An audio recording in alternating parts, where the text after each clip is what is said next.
Assalamualaikum warahmatullahi wabarakatuh. Perkenalkan, nama saya Muhammad Fadil, NPM B1A01445 dari Fakultas Hukum.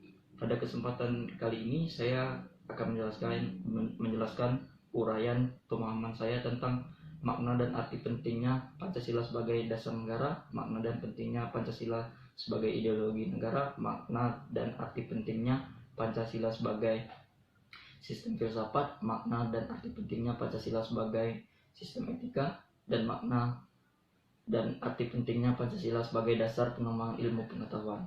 Yang pertama, saya akan menjelaskan makna dan arti pentingnya Pancasila sebagai dasar negara. Makna Pancasila sebagai dasar negara adalah bahwa Pancasila digunakan sebagai dasar atau fundament untuk mengatur pemerintahan negara, yaitu pun sebagai dasar untuk mengatur seluruh penyelenggaraan negara. Maka, makna Pancasila sebagai dasar negara bisa didefinisikan sebagai kaidah negara yang fundamental, yang artinya sebagai hukum dasar, baik yang tertulis maupun tidak tertulis.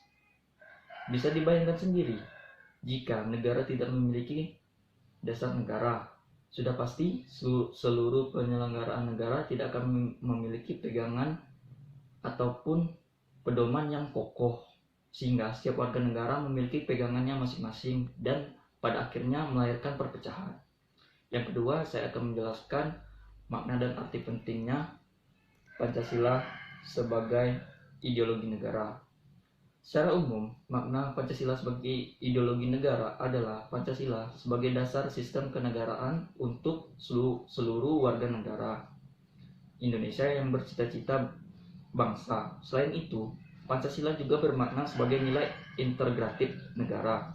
Berikut adalah penjelasan dari makna Pancasila sebagai ideologi negara. Yang pertama, sebagai cita-cita negara.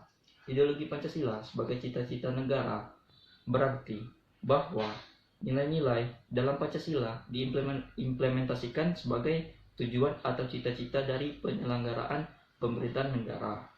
Yang kedua, sebagai nilai integratif bangsa dan negara. Pancasila sebagai ideologi negara yang diwujudkan dalam nilai integratif bangsa dan negara, membuat Pancasila menjadi sarana untuk menyatukan perbedaan bangsa Indonesia. Yang ketiga, makna dan arti pentingnya Pancasila sebagai sistem filsafat. Pancasila sebagai sistem filsafat adalah kesatuan berbagai unsur yang memiliki fungsi tersendiri, tujuan yang sama, saling keterkaitan, dan ketergantungan. Yang selanjutnya, saya akan menjelaskan makna dan arti pentingnya Pancasila sebagai sistem etika.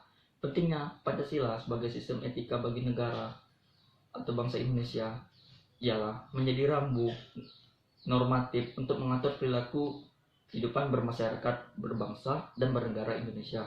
Dengan demikian, pelanggaran dalam kehidupan bernegara seperti korupsi, penyalahgunaan kekuasaan dapat diminimalkan.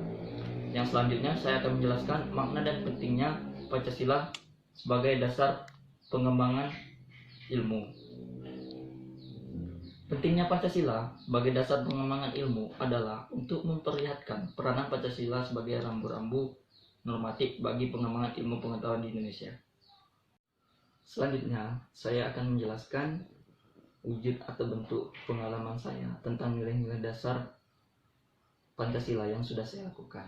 Yang pertama yaitu nilai-nilai dasar Pancasila yang sila pertama, ketuhanan Maha Esa. Yang sudah saya lakukan adalah percaya kepada Tuhan Yang Maha Esa sesuai dengan agama dan kepercayaan masing-masing yang saya anut. Kedua, menghormati dan bekerja sama antar pemeluk agama dan penganut kepercayaan yang berbeda-beda. Yang kedua, nilai-nilai dasar Pancasila sila kedua yaitu kemanusiaan yang adil dan beradab. Yang sudah saya lakukan yaitu mengakui persamaan derajat, persamaan hak, dan persamaan kewajiban antar sesama manusia, saling mencintai sesama manusia, mengembangkan sikap tegang rasa, dan tidak semena-mena terhadap orang lain. Yang ketiga,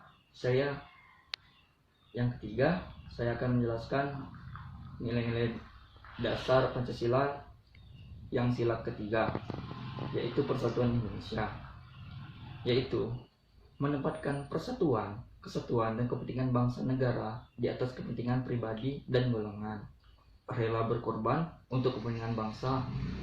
Contohnya mengikuti aksi demonstrasi kemarin tentang pembahasan RUU KUHP dan RUU KPK. Yang selanjutnya, contoh pengalaman sila keempat, yaitu kerajaan yang dipimpin oleh hikmat kebijaksanaan dalam permusyawaratan perwakilan. Yang sudah saya lakukan adalah mengutamakan kepentingan negara dan masyarakat, selalu mengikuti pemilihan presiden, wakil presiden, gubernur, wali kota, tidak memaksakan kehendak orang lain.